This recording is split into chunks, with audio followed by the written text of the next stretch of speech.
ये गो तर्पण करता है। जो गो तर्पण करता है उसके घर में सदा लक्ष्मी जी निवास करती हैं। गोपालन से मनुष्यों के धन धान्य कीर्ति पुत्र आदि प्राप्त होते हैं। गृहस्थों को वानप्रस्थों को अवश्य ही गोपालन करना चाहिए। चारों वर्णों को, चारों आश्रमों के लोगों को भगवान शिव कहते हैं गोपालन करना चाहिए। सवत्सा दूध देने वाली गाय का पालन करने से सामान्य पुण्य प्राप्त होता है। बहुत ध्यान से सुने।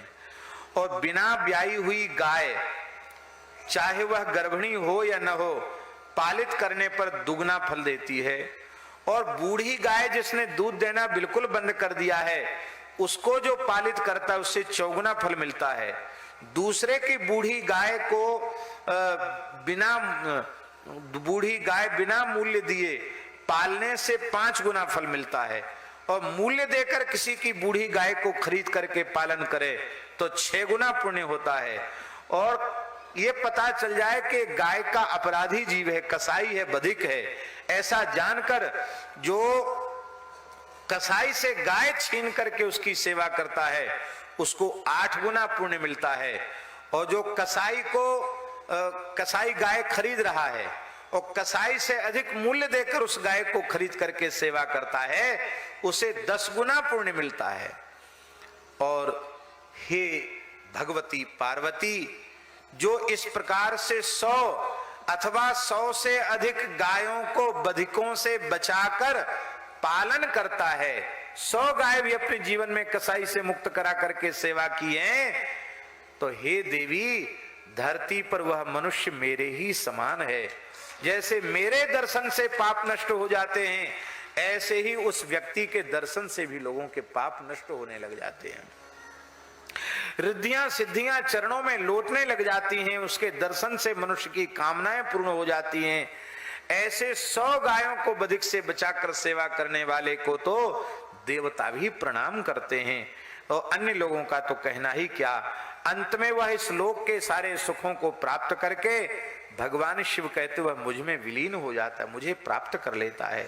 हे देवी, प्राण और धन दे करके भी अथवा प्राण और धन दोनों दे करके गायों की रक्षा करनी चाहिए, क्योंकि इससे बड़ा पुण्य इस धरती पर कोई दूसरा नहीं है।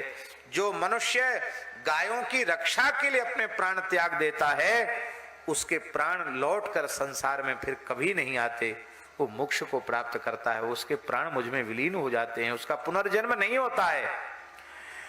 गाय की रक्षा करते करते जिसके प्राण गए हैं, उसके सबको ढोने वाले भी निष्पाप हो जाते हैं।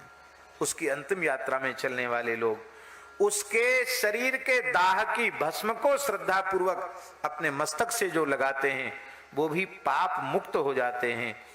और जो उस गोरक्षा में जिसके प्राण गए हैं, उसके परिवार स्त्री पुत्रादि का जो पोषण करता है, धन से सहायता करता है, उसके पुण्य की गणना चित्रगुप्त भी नहीं कर सकते हैं। ऐसी महिमा है। श्लोकों का उच्चारण भी मैं कर देता हूं। गवाम शतमधिकं वा य एवं ग्राह्य पालयेत् मत समस्य भवेत् देवी सत्यम सत्यम न संशया। रिद्धय सिद्धयश्चापि लिंठयुस् तत्पदे सदा दर्शनात् तस्य लोकानां प्रपूर्यन्ते मनोरथा। देवा सर्वे नमस्यन्ति अन्य लोकस्य का कथा इह लोके सुखं भुक्त्वा अन्ते मयि विलीयते। गा सदा रक्षेत् देवी प्राणैरपि धनैरपि अस्मात् परतरः पुण्यो नास्ति नास्ति महीतले। गवां तु प्राण रक्षार्थे प्राण त्यागं करोति यः सोऽपि मयि विलीयेत न पुनर्जायते भुवि। बहनात् तस्य प्रेतस्य तद्भस्म धारणादपि दाहस्थलं तस्य दृष्ट्वा नरः पापैः प्रमुच्यते। तस्य पुत्र कलत्रादीन पालयेद्यस्तु भक्तितः साहाय्यं धनै कुर्यात् तस्य पुण्यम न गण्यते। जो हमने हिंदी में बताया वही संस्कृत के श्लोक कह रहे हैं। क्या करे? बोले गोग्रास का नियम क्या है? पहले गाय को भोजन कराए फिर स्वयं भोजन करे, सबसे पहले। इसलिए सर्वोत्तम पक्ष है अपनी थाली से ही गोग्रास देना चाहिए।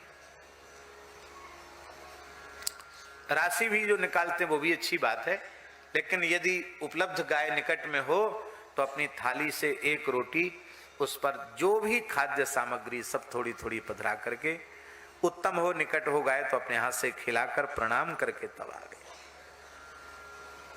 ये है। यदि गाय को कभी भोजन कराने का अवसर न मिले तो उस दिन स्वयं भी उसे उपवास करना चाहिए, भोजन नहीं करना चाहिए। ऐसा व्रत धारण करने से मनुष्य को बहुत मनुष्य गोपालन करता है, वह गोभक्त शिरोमणि है, वो निश्चित ही उत्तम स्वर्गादि लोकों को प्राप्त करता है।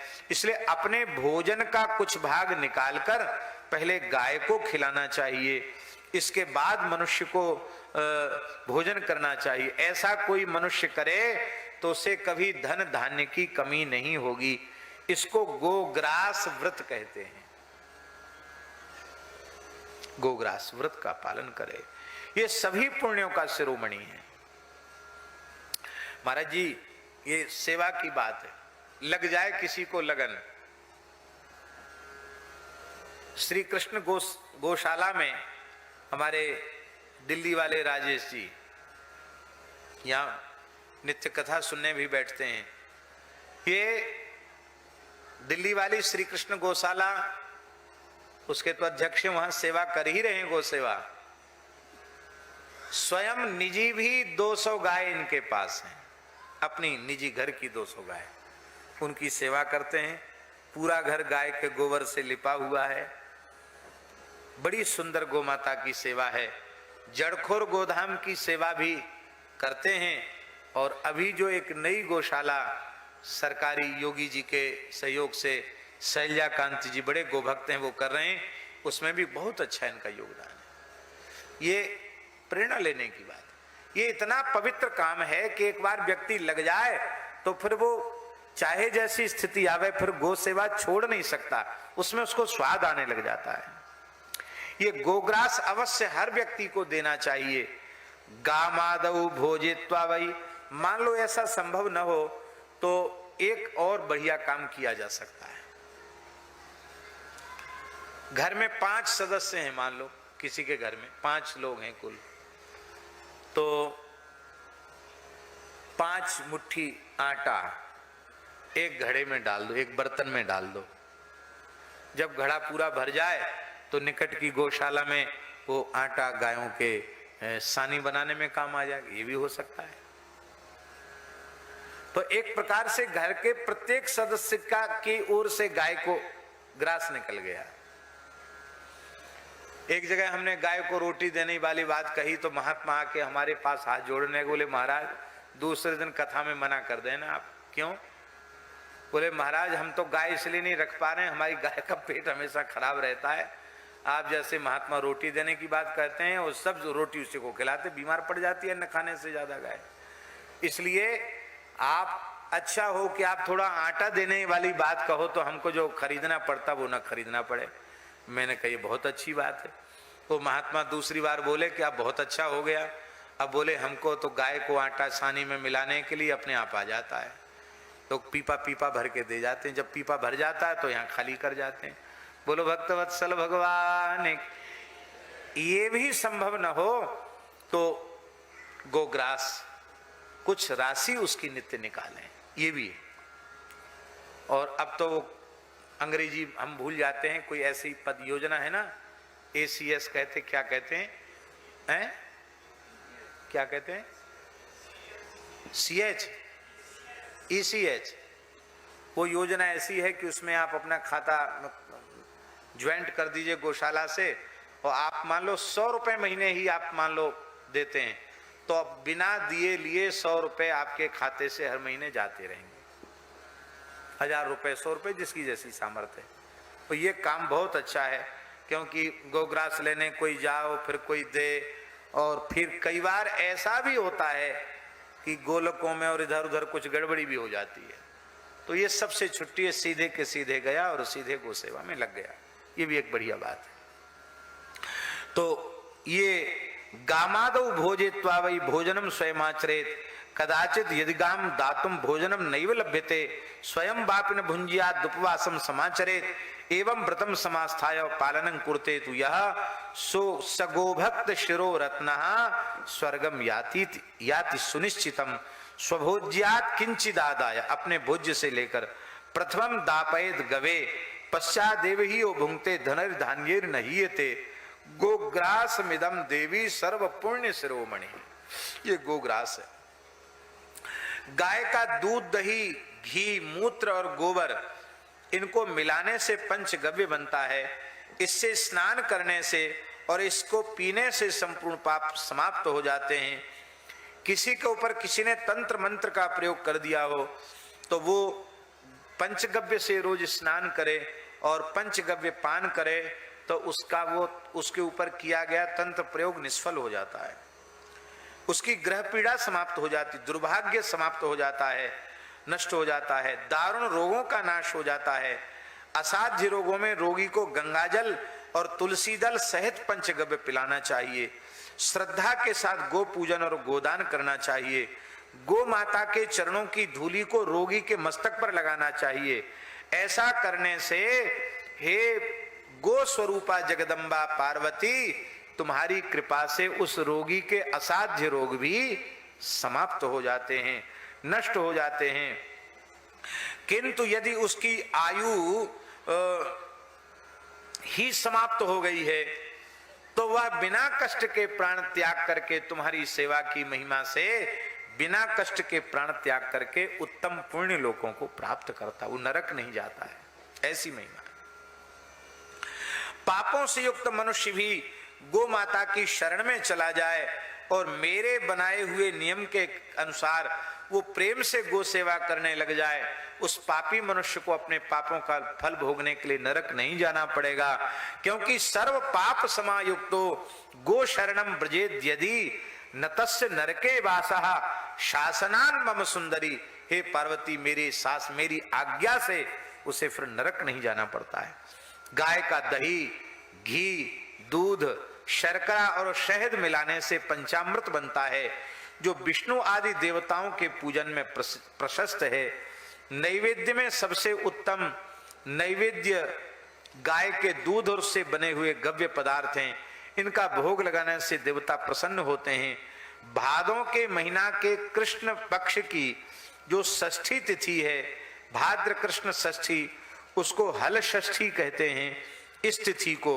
और भाद्र शुक्ल पंचमी तिथि जिसको ऋषि पंचमी कहते हैं, इस तिथि को छोड़ करके सभी साधनाओं में, व्रतों में फलाहार से दूना फल गव्याहार से मिलता है।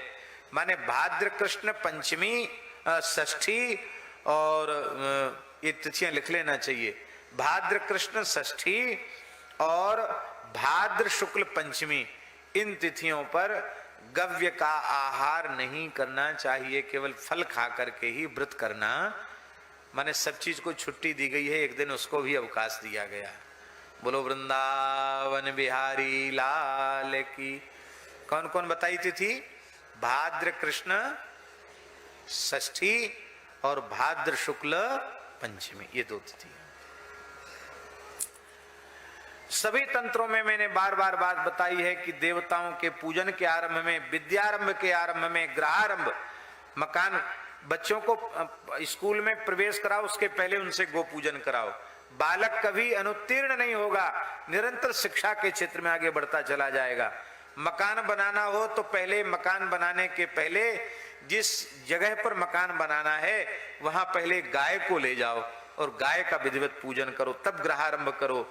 विवाह के आरंभ में चाहे पुत्र का विवाह हो चाहे पुत्री का, पहले गाय का पूजन करो तब आरंभ करो। सभी कार्यों के आरंभ में विघ्नों की शांति के लिए गोबर से गणेश जी की और तुम्हारी प्रतिमा बनाकर जो पूजन करता है उसके सारे कार्य सिद्ध हो जाते हैं। आज भी पूरा गांव में, घरों में गोबर के ही गौरी गणेश बनाकर विवाह के समय पूजे जाते हैं। अब एक बात और सुन लीजिए। गोष्ठे तो सर्व मंत्राणाम जपम निश्चित सिद्धिदम। सारे मंत्रों की सिद्धि गोष्ठ में बैठकर जपने से हो जाती। जिस किसी मंत्र को आप सिद्ध करना चाहते हो गौशाला में बैठकर जपो, सिद्ध हो जाएगा। परम श्रद्धेय पूज्य श्री सुदामा दास जी महाराज को हमने अपनी आंखों से देखा। जब वो यमुना जी के पल्ली पार रहते थे तो उन्होंने गायों के गौशाला के बीच में एक चौतरी बनाई थी और मक्खी मच्छर से बचने के लिए थोड़ा उसमें मच्छर वाली जाली लगा रखी थी और उसमें ही बैठकर वो सवेरे 4 बजे से लेके शाम को 2-2:30 बजे, दिन में 2-2:30 बजे तक उसी में बैठ करके वो जप करते थे। तो मैंने उनसे पूछा तो उन्होंने ये बात बताई कि संपूर्ण मंत्रों की सिद्धि गोष्ठ में बैठकर जप करने से होती। आपने तो बोले कोई सिद्धि विद्धि चाहिए नहीं, और जो राम मंत्र है उसका जप गौशाला में बैठकर करते हैं। उसको देखकर हमारे मन में भी कई बार ऐसा पहले आता था, अभी भी है ही है, कि कभी कोई ऐसा अवसर हो तो गौशाला के बीच में एक भजन की छोटा सा स्थान गोष्ठ के भीतर, और वहां बैठकर 1-2 घंटा माला फेरने का अवसर मिले। ऐसा हमारा बड़ा भारी महात्म्य लिखा है। महात्मा जो करते हैं वो शास्त्र ही होता है। तो आज उसका प्रमाण मिला।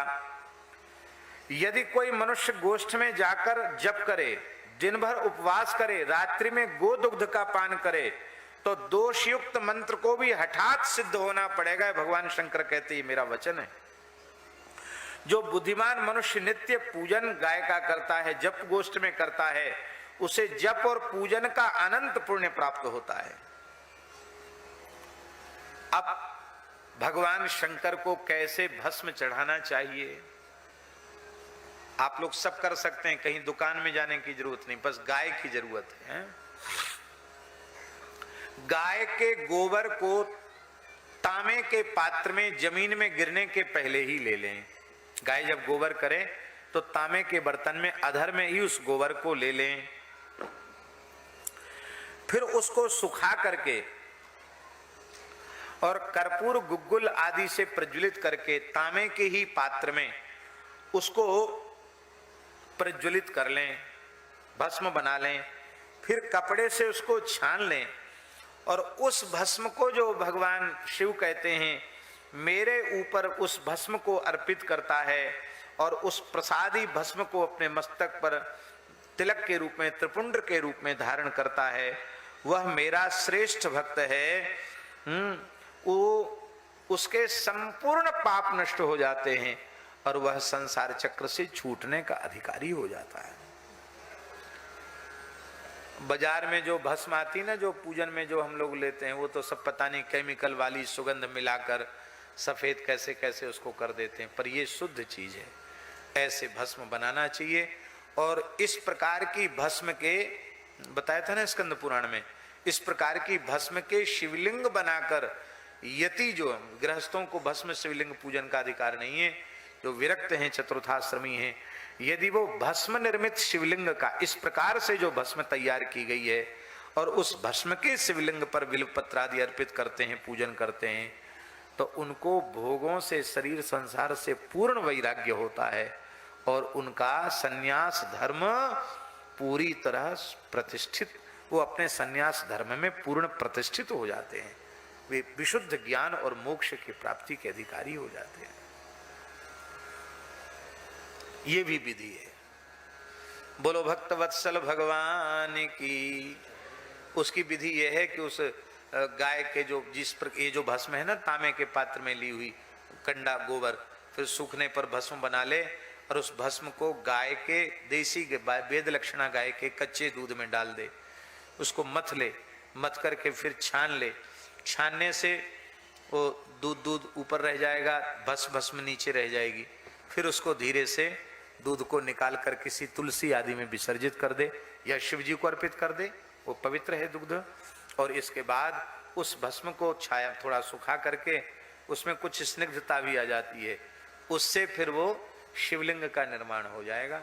अथवा भस्म का गोला भी बन जाएगा, वो भी जैसे गोपी चंदन का गोला बना ले तो वो भी हो जाएगा, तो उससे भी किया जा सकता है। ये इसमें वर्णन है। जो मनुष्य गोष्ठ में जाकर गोबर का तिलक अपने मस्तक पर लगाता है, उसे देखकर भूत प्रेत भाग जाते हैं, उसको नजर नहीं लगती है। किसी किसी को नजर जल्दी लग जाती, गाय के गोबर को थोड़ा यहाँ लगा लो, उसको नजर नहीं लगती है। जादू टोना का असर नहीं होता है। स्मशान में भी गाय के गोबर का तिलक लगा के निर्भय होके घूम सकता है, कोई भूत प्रेत छू नहीं सकता उसको। गाय में एक गोरोचन नाम का पदार्थ होता है, उससे जो तिलक लगाता है संसार बस में हो जाता है। हमारे ठाकुर जी गोरोचन का तिलक लगाते हैं। शोभित कर नवनीत लिए, शोभित कर नवनीत लिए, शोभित कर नवनीत लिए, शोभित कर नवनीत लिए। घुटुरु न चलत रेणु तन मंडित, घुटुरु न चलत रेणु तन मंडित, मुख दधि लेप किए, मुख दधि लेप किए।